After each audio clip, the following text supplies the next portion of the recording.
Hi, hello, I'm Ashley Popio, and this brief overview of networking will teach you what it means to network, how to build and use social capital, what research-based techniques really work, and what my personal experiences have taught me.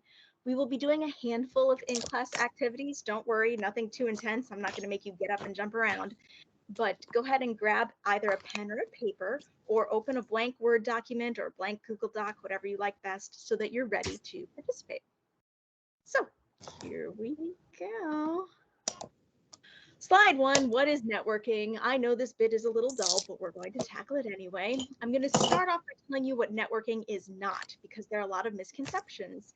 Networking is not introducing yourself over and over to random people or passing out endless business cards or being a pesky annoyance to powerful folks with already established careers by begging them for a job. No. Networking involves creating mutually beneficial relationships with people who may be able to help you advance your careers in many ways, just as you may be able to help them advance theirs. It's a mostly equal exchange of favors and esteem. It's making friendly acquaintanceships or even real friendships that serve the purposes of both parties.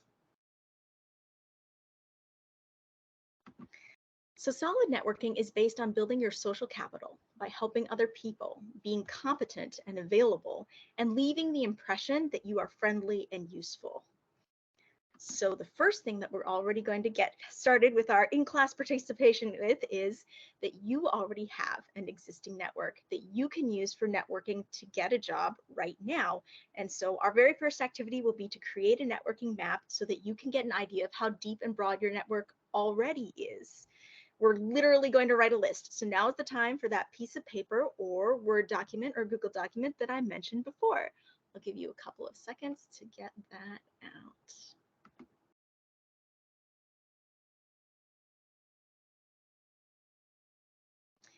Okay, I sense that this group is prepared, so we're going to move right along. So we're going to brainstorm. What is my network? I'm going to provide you with several prompts of different people who can be considered part of your network and ask you to write down at least one person for each section. If we do get a section where you don't have any examples, then just pick a section where you have lots and add one more to that. So number one, friends, people you like and spend a lot of time with. Go ahead and write down a friend of yours.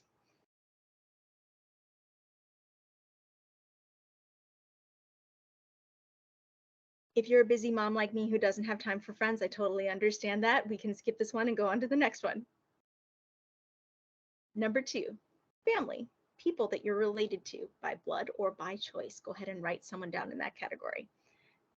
Try not to pick someone who's super close to you. Try and pick like a cousin or an uncle or something like that.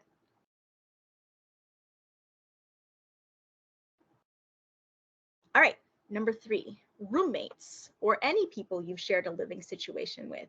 So this could be a flatmate or someone you shared a dorm with or someone in the same apartment complex. Looks like we've got a question in the chat. Go ahead, Melinda Webb.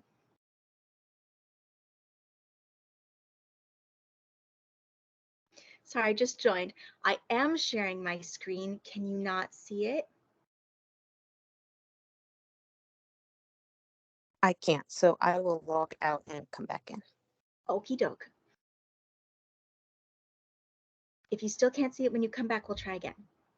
All right, number four, significant others, current and even former romantic partners, as long as you're on good terms. Don't pick someone who's not that favorable of an opinion of you. Pick someone who still thinks that you're a good person. And then number five, that's us here at Wake Tech. You can use faculty and staff or fellow students or alumni, people that you've met here.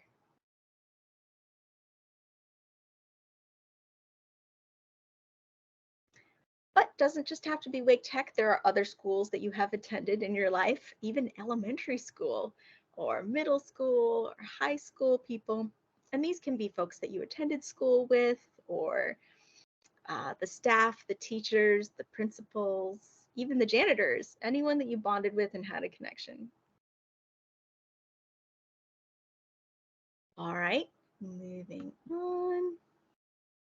Work colleagues, number 7. So these are coworkers or even bosses that you've clicked with, people who have been good work companions to you and would have nice things to say about you. It doesn't have to just be your current job. It can be a job you had in high school. It could be a volunteer position where you made connections.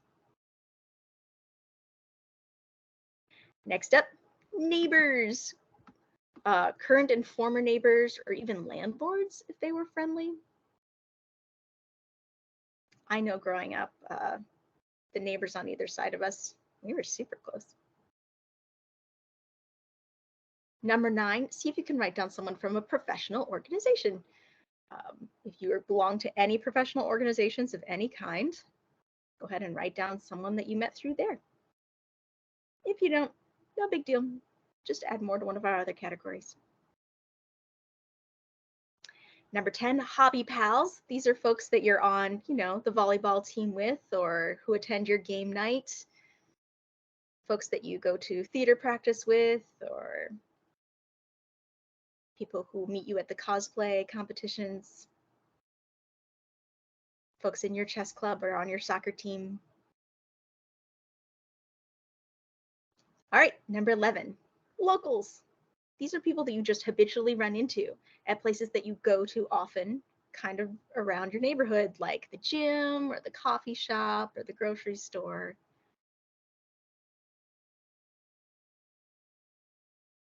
I see that Connie is typing to me. Hey, Connie, what's up? Yes, the presenter is sharing the screen. Oh, good, so other people can see my screen. I am reassured by that.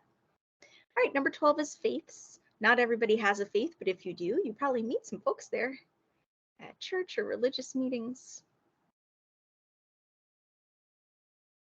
Next up, we've got activists, people who fight on the same side as you. A lot of people are involved in activism these days. Have you met anybody through those groups? Hey, Melinda, can you see us now? Excellent. Oh, I'm so glad. Okay. All right, so write down a person that you've met through your activism, if that's something that you do. Okay, number 14, internet friends. These might be people that you've never technically met in person. That doesn't matter. There's still contacts that you've got. Sometimes those relationships can be really close and important to folks. Here's a weird one, transport buds, like people who ride your bus or train with you or carpool with you or who always walk the same route to work. I met a guy on a plane who I spent 3 hours talking to, and I wound up babysitting his kids, and he came to my wedding and I went to his wedding. So you just never know where you're going to run into the people who become a part of your network. That was quite the plane ride. All right then. Oh, somebody said, whoa. Number 16, your friends' parents. So if you've had good friends for a long time, you know their folks, you know their people. Those people count as part of your networks or other people related to your friends. Like if your best friend, Kyle, has this really cool uncle that you've met a bunch of times, that uncle is a part of your network. You can add him. Or when you were growing up, if you always like spent sleepovers at your friend Layla's house and you got really close with her mom counts as part of your network. Okay, here's one that's slightly more complicated. Your parents' friends. So I don't know about you, but my mom talks to me about her best friend Doris pretty much constantly. I barely know Doris myself, but if I asked Doris for a favor, Doris would do it because she loves my mom. So your parents' friends, they count as your network. What about your kids' friends? I don't know about the age range of the folks who are on this, but I have some children and they have some friends, and those friends have parents, and all those people count as part of your network. All right, so at the end of this, you will probably have found that the network is rather large, but like, now what? Okay, I made the list, but what now? So I hardly know any of these people. I certainly can't ask them for a job. You might think to yourself, I would never feel comfortable asking my old 4th grade teacher for a job, or how on earth is my daughter Lisa's 8-year-old friend Billy going to help me with my career search? Or I would feel like a total chump requesting a favor from my ex-landlord, and this is completely understandable. We as humans never want to show weakness or ask for pity. We feel like asking others for help for finding a job is begging, and we especially don't feel like we've earned the right to ask for favors from relative strangers. Now, this is compounded and made even trickier by the fact that directly asking for a job can be begging if you do it incorrectly. Here's an example of how to do it incorrectly. So here's this email that says, long time no see. Hi, Sarah, it's Grace. We haven't talked since second grade, but OMG, I miss you so much.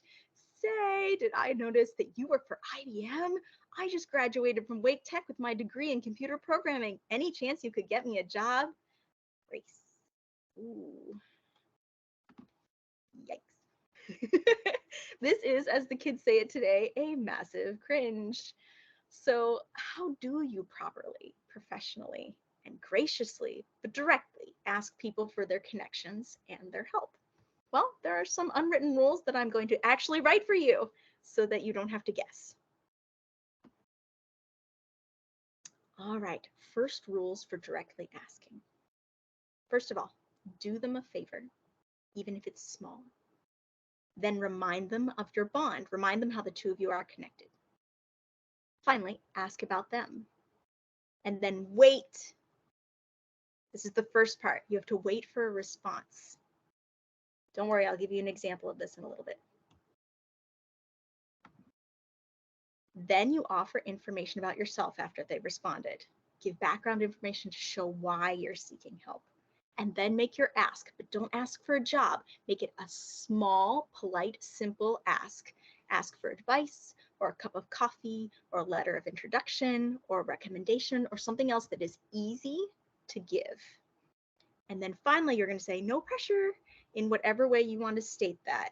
That you have no expectations of their help, that you're asking for a favor, but you know it's a favor, and they are not required to help you or to feel guilty if they can't.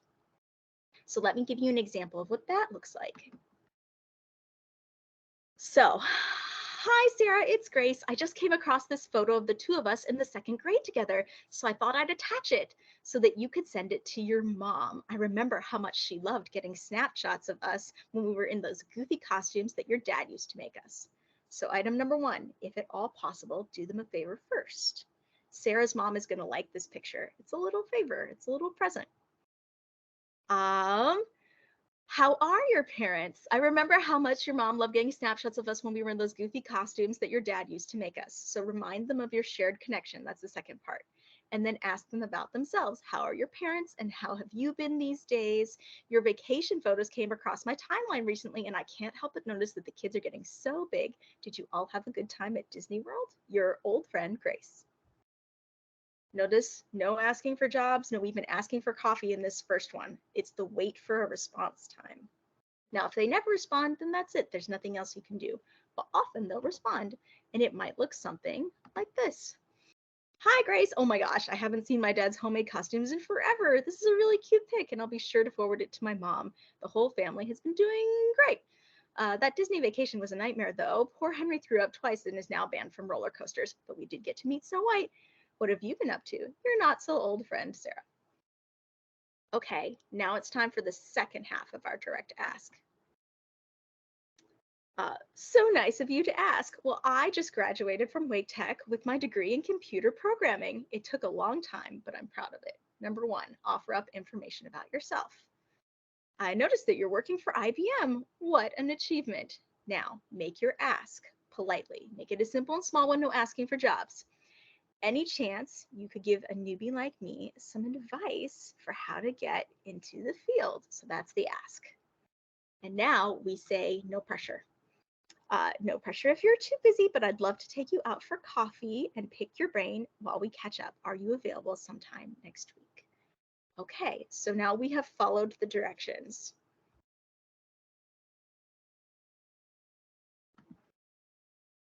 Now, even if your extended network doesn't contain anyone in your field who can help you, you can also look up specific people who would be good for your career and see if anyone you know has a connection to them and then ask for a formal introduction. Facebook and LinkedIn make this process much less complicated than it used to be, and I'm going to walk you through it. So let's say, for example, I suddenly want a career in mathematics. I've always admired Harvard as an institution. Maybe I want to work there. How could I, a person who has never done more than undergraduate level math before and has worked in North Carolina my whole adult life, get an introduction to a contact in the Harvard math department in Massachusetts? Well, it's actually easier than you might think. First, I go to LinkedIn. If you don't have a LinkedIn account, don't worry, I'll walk you through how to make one at the end of class today. LinkedIn is basically a professional Facebook for people to make career-based connections, which is exactly what you're trying to do when you're networking. And this right here is what my personal LinkedIn Facebook looks like. Probably time to update that photo. I look way too young in that. Once I've reached LinkedIn, I type what I'm searching for in the search box. So if I want a career in Harvard mathematics, check it up there at the top. I just type Harvard mathematics. And then I let the machine do its searching. Oh, absolutely. Please feel free to add me on LinkedIn. I would love to see you. My full name is Ashley Popio, and I will type that in our little chat right now. So when I typed in Harvard Mathematics in LinkedIn during my search, it brought up some options. So check it out. I already have a connection with one of these people, Ricardo Razon IV. Now, he and I both know Alyssa Wise. See where it says down at the bottom there that Alyssa Wise is a mutual connection? That means that we both know the same person. Now, I'm in luck because I've done Alyssa several favors in the past. I have some social capital with Alyssa, so it would be possible for me to ask her for a favor. So I'm going to write to her and I'm going to ask her officially for an introduction to Ricardo so that I can talk to him and get what I need. So says, would you mind introducing me? And here's what an email like that might look like. Dear Alyssa, as you probably already know, I've always loved math. I've been reading a lot about quadratic equations lately. I'm definitely ready for a career change, and I have a lot of passion for mathematics, so I can't wait to get started. I noticed on LinkedIn that you have a connection to Ricardo Razon IV, who has been taking math classes at Harvard. Would you be willing to introduce me to Ricardo? I would love to ask him some questions about what it's like to study at Harvard and how he is beginning his career. Thanks for considering it, and I look forward to seeing you again at theater practice.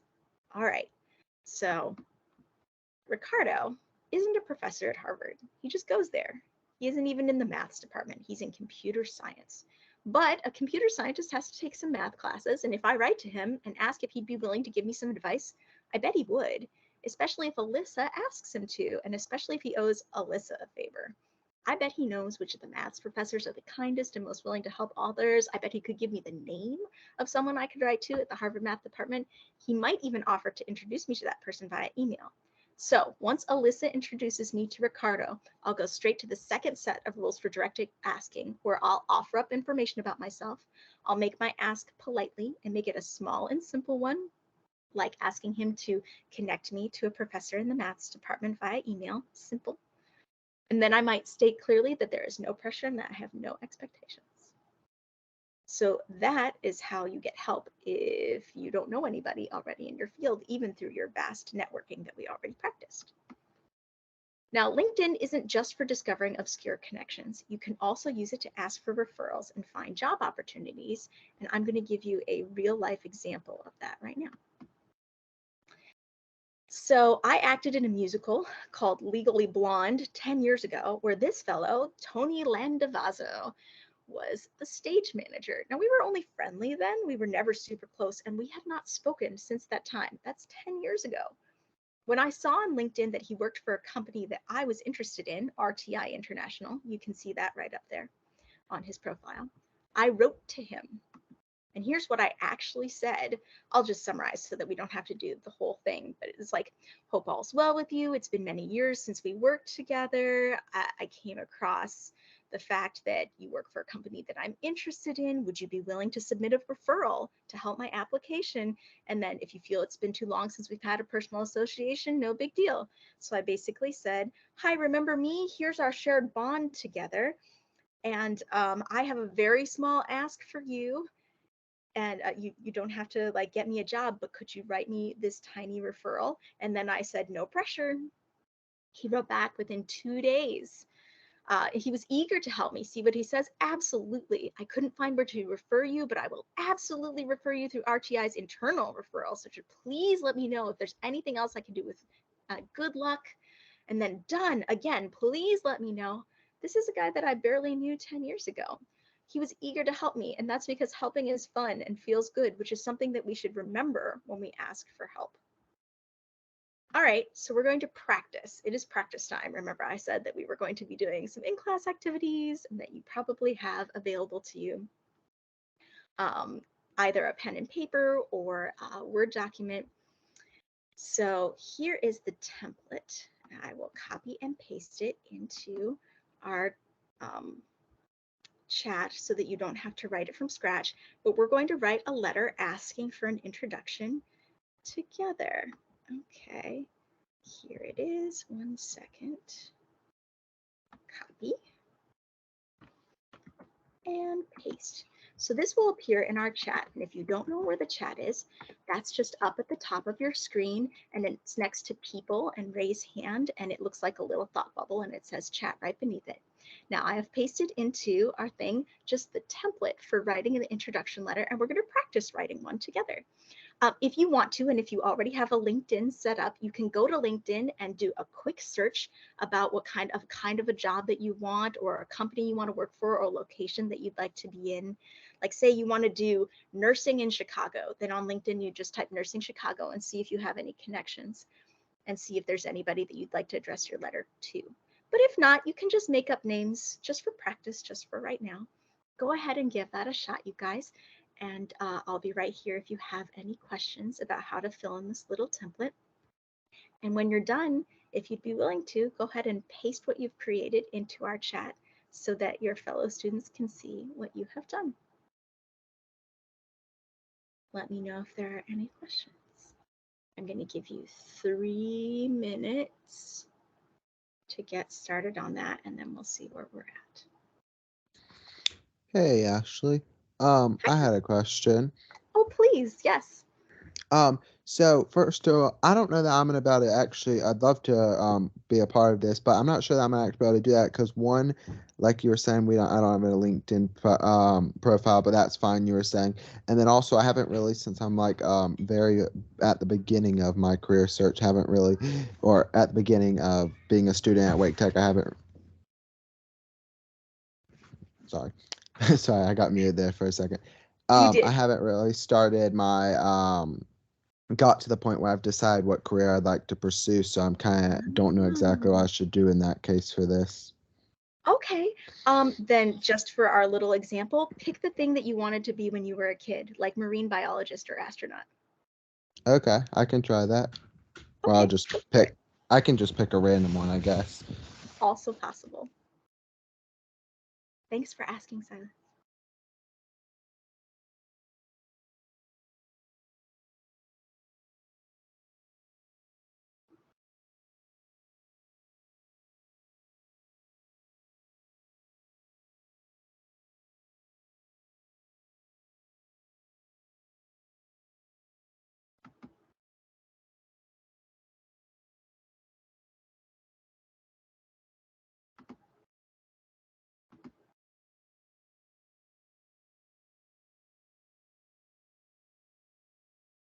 I should have had some background music to entertain you while you were writing. I apologize. Next time I'll be better prepared.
Okay, that's 3 minutes. How are we doing? Do we still need some time? It looks like we haven't had any letters shared in our chat, so I think I should give you 2 more minutes. 2 more minutes, everybody.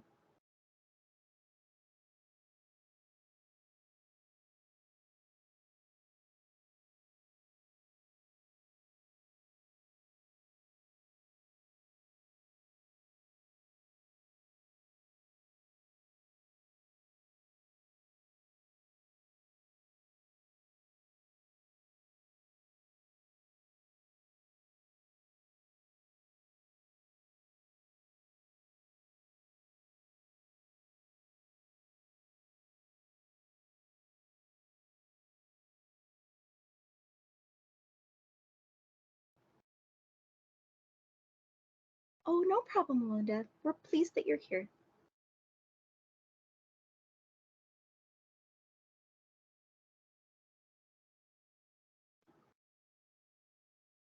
Looks like David's getting ready to share.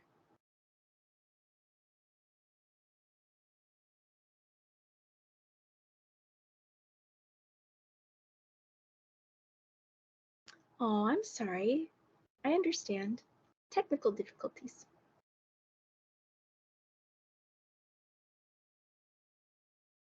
I have a quick question in regards to the job posting that I found. How would I know who is like the hiring manager or which person is the one, I guess, like the lead of that department or something? Because I'm looking through the job posting, but I don't see any actual name affiliated with who may be the point of contact. So Google is your friend in this situation. And if you are ever really stuck, if you can't find it online, no matter what kind of Google searches that you do, then you can call the person who's the head of HR, and you should be able to find out that via Google, and you can ask them. They'll say, hey, I'm interested in a job in insert department here. Who is the hiring manager for that division? And they should be able to give you the name of the person who's in charge of that. Okay, thank you so much. My pleasure.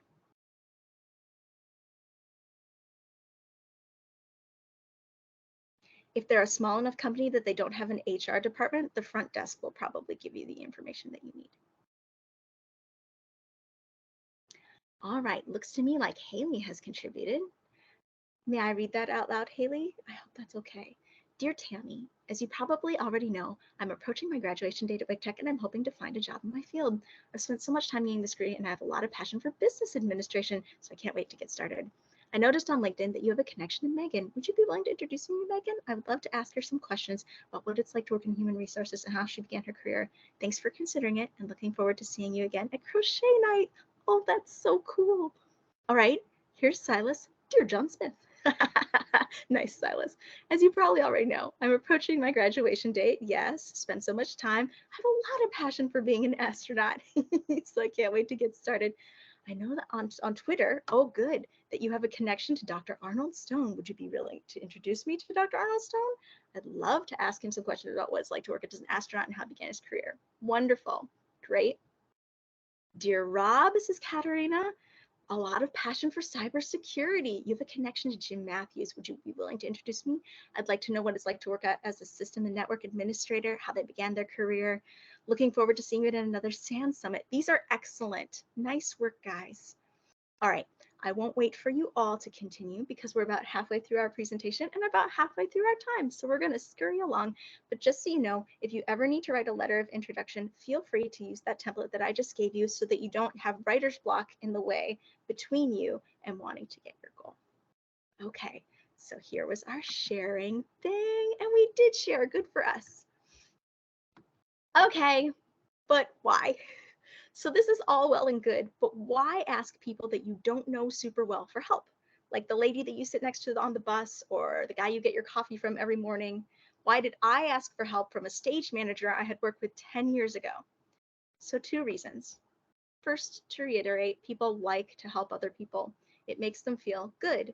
As long as it doesn't take them very long or hurt them in any way, folks get happy when they can assist others. If your next door neighbor asked you for help getting a job and you were actually able to help them, wouldn't you feel great? Wouldn't you feel like a hero, even if you didn't know that neighbor very well? That's how others feel when you ask them for help and they're able to help you. Secondly, The people that you know really well, like your best friend or your mom, they already have similar circles to you, so they might struggle to offer you any connections that you don't already have. Let me explain that further by reading to you an excerpt written by the social scientist expert Malcolm Gladwell. Now, just so you know, Gladwell calls expert networkers connectors, by the way. So, according to Malcolm Gladwell, connectors are not close with all their connections. In fact, in his book Tipping Point, which is excellent reading and I highly suggest, Gladwell writes, connectors' power is in having lots of acquaintances or weak ties. We'll come back to that phrase to remember it. Acquaintances create a wider reach because they typically occupy different social circles and communities, exposing them to different people and information than you would encounter on your own. Weak ties can help spread a message beyond your reach because they belong to different worlds than you do. On the other hand, your friends' knowledge and social ties tend to largely overlap with your own. Your friends and family can only help spread a message in the same communities that you already occupy, which doesn't do much to expand your reach in spreading a message, especially if that message is, hi, I'm Ashley Popio and I need a job. So that's why asking people that you don't know very well to help you is a great way to reach opportunities that you would never have had otherwise. So now that you know that weak ties are important in this, and we made you a networking list that shows you some of the weak ties that you already have, and we taught you how to reach out to those weak ties when you're ready, the question is, how do you build more weak ties if you need them? So first of all, don't be the person who goes to every networking event and hands out his card to everybody and gives his schlick spiel like, hi, I'm Jason, I'm in electronics. Hi, I'm Jason, I'm in electronics. Hi, I'm Jason, I'm in electronics. That's inauthentic connecting, and people can tell that it's inauthentic. So not only does it read as slimy and manipulative, it doesn't actually work. People don't want to help folks who aren't authentic. Nobody is going to forward Jason in electronics information onto their boss when their boss is hiring. No one will even keep his card because no one wants to know that guy. So how do you build more weak ties? You do things you already actually care about, and then talk to the people who are there at those activities. Build ties with them, be kind to them, do favors for them, and then ask for favors in return. Even getting involved in one more activity than you already do will increase your networking exponentially, because even if you only meet 2 new people who want to help you, you'll have exposed yourself to everyone that they know in their entire network, and they might know 100 to 200 new people each that you would never have otherwise been connected to. So here's an example. Something that I'm authentically interested in is ballroom dancing. So here are a couple pictures of me on the floor. Every once in a while, I go to a social dance, and I'll see people there that I know, but I'll also see people there who are new to me. If I introduce myself to just one new person and dance with them once and add them to my social media like Facebook or LinkedIn, then they might help me find a job even a decade from now. Isn't that incredible? And that's just casual. That takes 10 minutes of your time when you're already doing something that you like already, like dancing. And it can be anything that you like. Anything counts. So while you're out there building your network by increasing the number of people you know, even peripherally with weak ties, you're also going to want to build your social capital. So what is social capital? Social capital is the value derived from people knowing other people. It's how folks can be useful to each other, often in non-monetary ways and sometimes in business ways. Social capital allows a person to find information or resources among their social connections, like asking a friend to borrow their car in a pinch, or finding out about a job opportunity from an old college classmate are both examples of social capital. Social capital is an exchange of favors and kindnesses for others or being habitually kind to others. That's social capital. And I'm going to give you an example because it's kind of a squishy topic. So let's say one of you approaches me after class and says, hi, I'm Jeff. Could you help me make Facebook work? And I could say, sure, I've got 5 minutes. Let me walk you through that. So after I help Jeff, I might ask him what his last name was, and I might add him as a LinkedIn contact that same day. Jeff would be grateful to me for my help. I have now built some social capital with Jeff.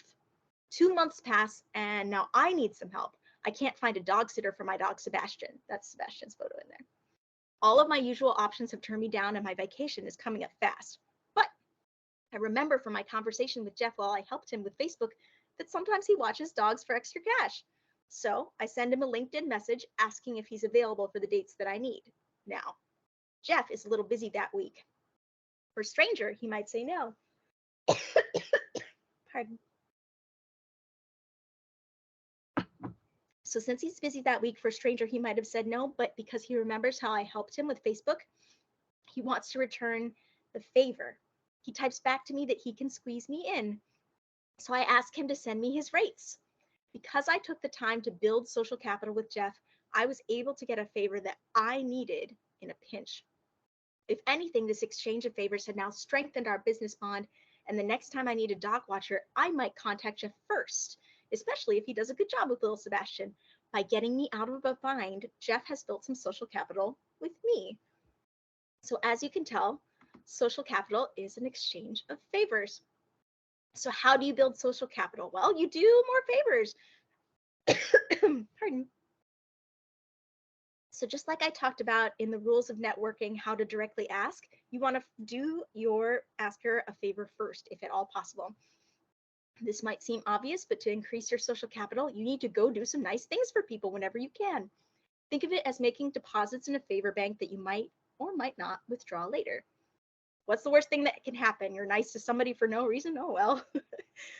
Obviously, don't make yourself crazy or exhausted by doing constant favors for everybody else all the time so that you start putting yourself on the back burner and not taking care of yourself.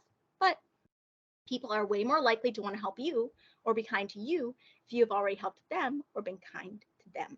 Think of it as making the world a better place and depositing favors in your favor bank.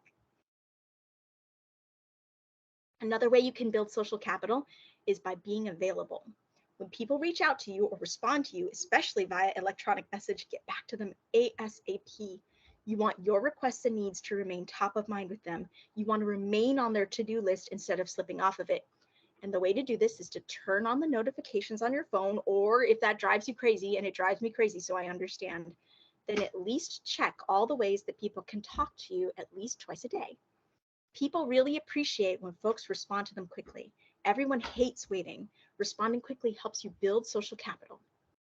So despite how corny it may feel, it's also helpful to have your contact information immediately available. And this means getting some inexpensive business cards printed out with your information.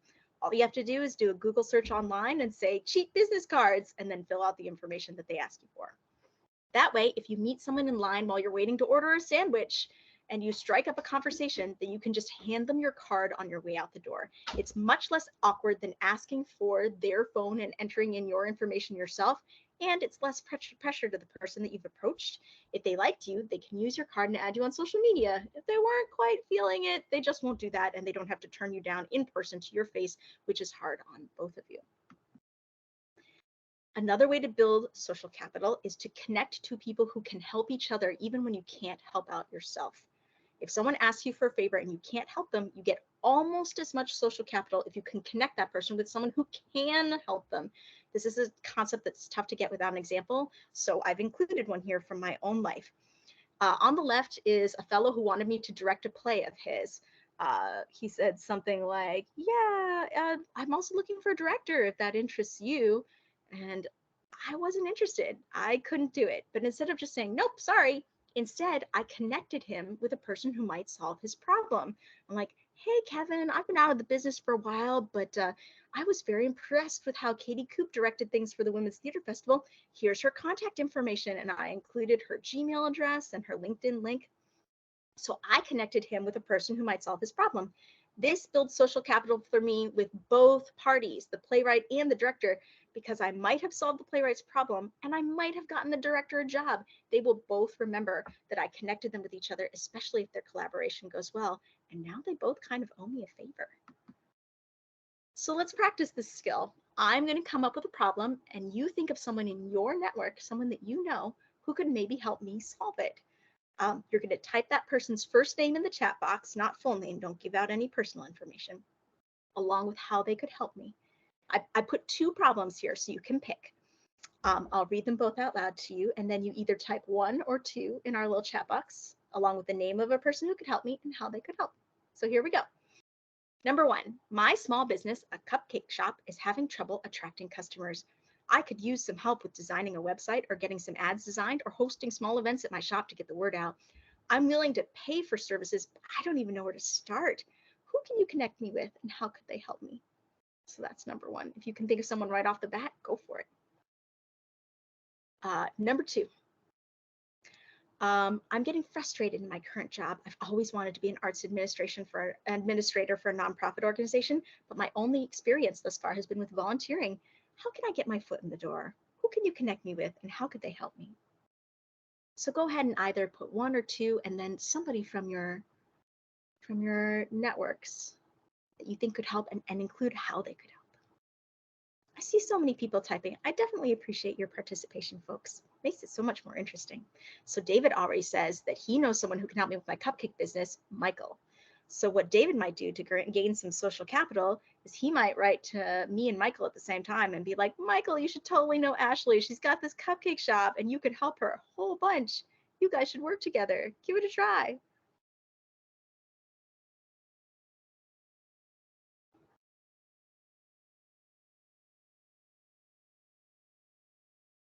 Oh, Haley says, Shelton, he runs his own business. I think he has made himself a website. Oh, neat. Thanks for introducing us, Haley. And you're like, hey, Shelton, I hear you made your own website. Haley says you're good at that stuff. Can I take you to coffee? And you could just like show me how to get started with that? All right, Katerina says Philip will help me with my cupcake shop. Hey, Philip. Katerina said that you'd be excellent at assisting me with maybe getting some events started in my cupcake shop. Thanks for introducing us, Katerina. I owe you a favor now. Oh, Linda even knows Christy, who owns her own bakery. Awesome. Thanks for introducing us, Linda. Hey, Christy, how'd you get your bakery off the ground? Do you have any advice for me? Any vendors that you work for in the marketing area that would be useful? Can you connect me to one of those people? Gosh, I really appreciate it. I kind of owe you a favor now.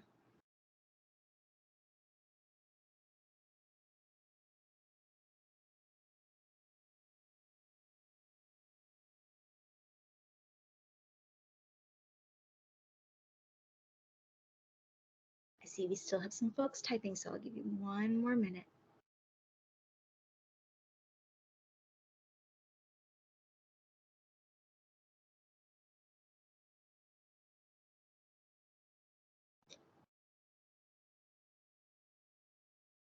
Okay, Silas knows a guy who owns a website design business. Silas, if you introduced me to that guy, my cupcake business and I would owe you a favor. That would have built some social capital with me and probably the guy who owns the website design business too, because if I hire him, then he's gotten an extra job and extra money because of what you did. All right, moving on. Networking for introverts.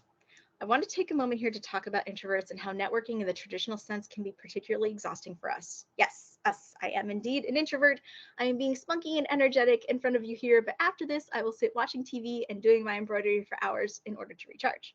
So, for all my fellow introverts, a few tips for networking. First of all, pace yourself. Don't try to do everything all at once. Even if you're expanding your network, don't go out every night networking. You'll exhaust yourself and get depressed. Pick one night every week or even one night every 2 weeks to go and make connections. Making new connections doesn't have to happen in person. You can find some online forums that you like and visit them regularly and make connections that way. Twitter and Tumblr and Instagram, TikTok, Facebook, Reddit, and many other platforms all exist to connect people to each other. All of the rules and steps that I've discussed here work just as well with typing as they do with talking. Be sure that you schedule some downtime.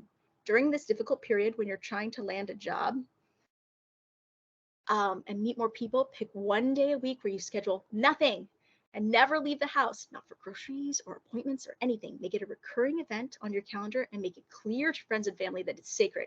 Ashley never does things on Sunday or Tuesday or whatever. Use this time to rest and do things that recharge you, like art or reading or exercise or daydreaming or playing with your dog, whatever works for you. And then no large events. You don't have to do that. One-on-one or small groups will work best for you. If you feel most comfortable connecting with new people one-on-one, fine. Play to your strengths. You don't have to attend networking events en masse in order to make new contacts. Reach out to one new person privately via email or instant message on whatever social site the two of you share and ask them if they'd be willing to get coffee with you sometime. Pick a place where you feel safe and comfortable to meet them. Make things as easy for yourself as possible. Oh, Trina is one of us. Hi, Trina. So many introverts out there. Yeah, I know. Just listening. Gosh, I feel you on that. It's hard. Yeah. Hey there, Haley. Thank goodness we were able to do this meeting online, right? Instead of having to meet in person to do this. Well, it's possible. I've given you examples of all the things that I've done. Notice how I had screenshots of those examples because I did all that networking via email and messaging. You can do plenty in person too if you're an extrovert and that plays to your strength. But hey, if instant messaging and emailing are more your style, that is perfectly acceptable, especially these days. All right. We also want to talk about some of the science behind all the things that we've discussed. So a lot of scientific research has been devoted to how to network, and we've discussed some of these tactics already, but it's nice to know that they're scientific, so let's review. First of all, do favors. Famed Wharton professor and researcher Adam Grant examined 3 types of people when it came to favors: givers, takers, and matchers. The givers were both the most successful and the least successful. The most successful givers knew how to do favors without becoming doormats. They knew how to give while simultaneously driving their own personal interest. And that takes some practice figuring that out, but you got to start somewhere. Number 2, develop your weak ties. We've discussed weak ties or acquaintanceships already in this lesson and even made you a nice long list of some people that count for you. I just wanted to mention that this tactic has been scientifically proven to work. Researcher and sociologist Mark Granovetter found that weak ties like acquaintances are 58% more likely to be the source of getting us our jobs than strong ties like friends. Number 3, you're giving favors, sure, but don't forget to ask for favors. Now, research suggests that when you ask for favors, make sure you stack them from small to large. By getting a small commitment from people, it has them invest effort in your relationship and has them see you as worthy of someone worthy of their time and attention. And that's why we don't immediately write and ask for a job. We ask to meet for coffee or for a referral or for a letter of recommendation or an introduction. We're stacking our favors. Number 4, don't be so self-conscious. As you start to network more, you're going to mess up sometimes. You just are. That's the law of averages. But don't worry about it. A research study led by Thomas Gilovich at Cornell University suggests that if there's something that you're either insecure about or really proud of, you'll believe that there's a spotlight on it, causing others to notice. But in reality, only a fraction of the people you think will notice will actually pay attention. My mom used to tell me in the kindest and most freeing way possible, hardly anyone is ever thinking about you. She was really nice about it. I like my mom. All right. Number 5, use novelty. Researchers Nico Bunzek and Emrah Duzel found that a section of the brain knows that SNVTA responds to novelty and reacts in proportion to how novel or different the experience is. Meaning, if you want to be remembered at a job interview or a networking event, find a way to stand out for the right reasons. This can be a very useful tip for introverts because it can be a way to passively be memorable. Wearing a bright orange dress or polka dotted suspenders doesn't require any extra talking. One guy I know made his business cards out of clear plastic instead of cardstock. You could print your resume on lilac colored paper.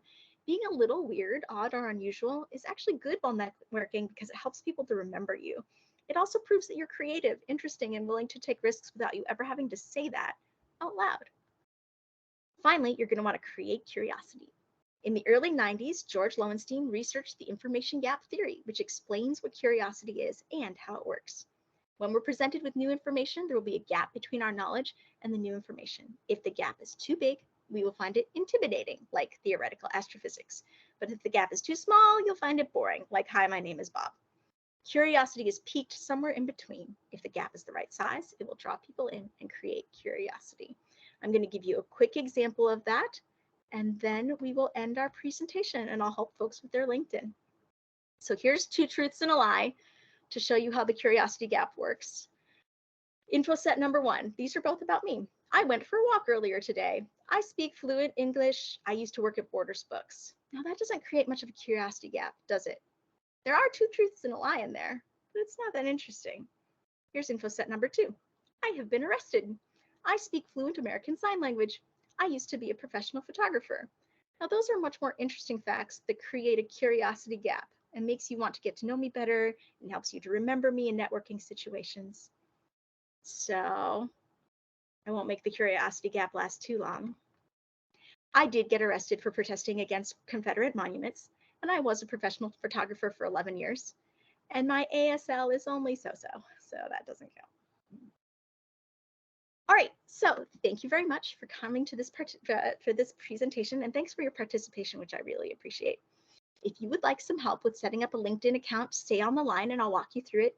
Otherwise, you can use these next 10 minutes to transition to your next event in this conference.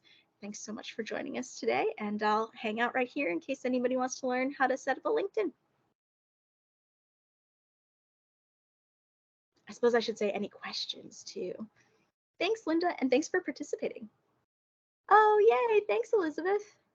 Hi, David. You guys were so helpful. Such good participators. Thanks, Silas.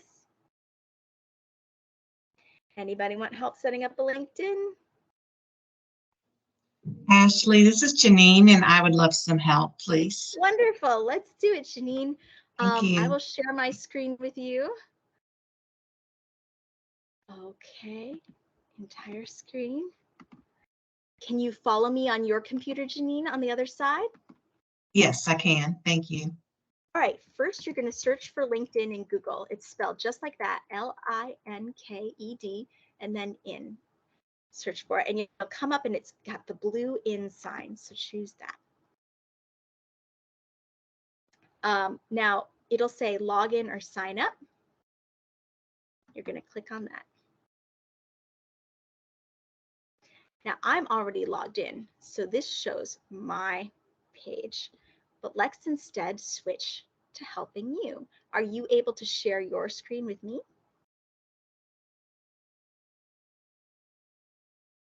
I'm working on 2 different laptops right now, and I can't get to the keyboard on this one. I'm sorry. Oh, that's quite all right. Okay. Let me sign out here. Maybe I'll open an incognito window and then it won't automatically do it. Incognito. Open an incognito window. Yes, please. Okay, LinkedIn.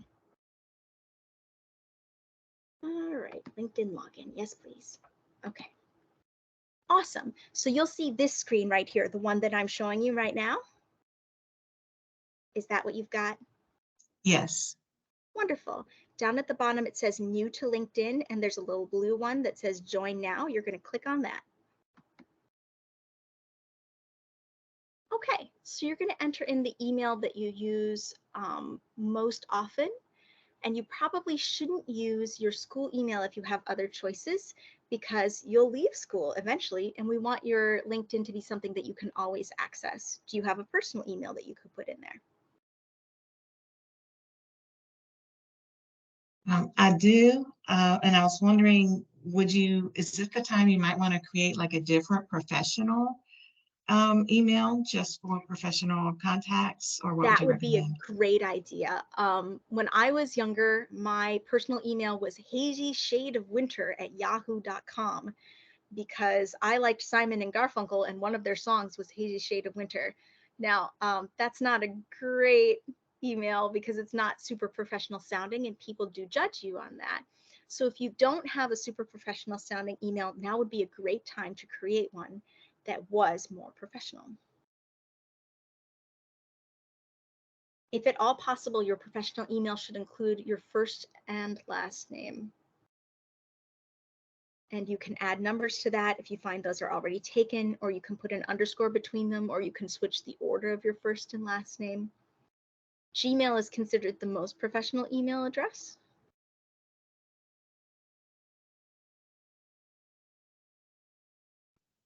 Sorry, are you waiting for me, or? Oh, no, I just, if Okay. you don't want to put in an email that you already have, if you want to pause and create a new email, then my suggestion would be that we should probably hang out privately later this week. And after you've made your email address, I'll walk you through the whole process of making a LinkedIn and we can do it together. Would that be good for you? I would appreciate that. Thank you so Let's much. do it. No Okay. problemo. You go ahead and make yourself a professional email address, and you and I Okay. will hang out later this week. You just tell me So we're on spring break all this week, so I have no Mhm. classes, so we can meet at any time. My name again is Ashley Popio, and I'll put that in our chat. You just send me a message via Teams telling me when you want to meet, and we'll make it happen, okay? I will do that. Thank you so much. My pleasure, and I'll look forward to speaking with you later. Does anybody else have any questions, comments, concerns? Anyone else want to hang out later this week and build a LinkedIn together? I appreciate you all hanging out. Go ahead and head to your next meeting. Oh, thanks, Katrina. Bye.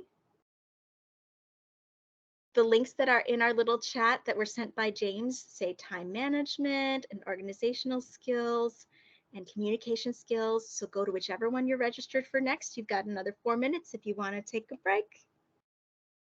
Enjoy the rest of your conference, y'all. Bye. Bye. Thank you.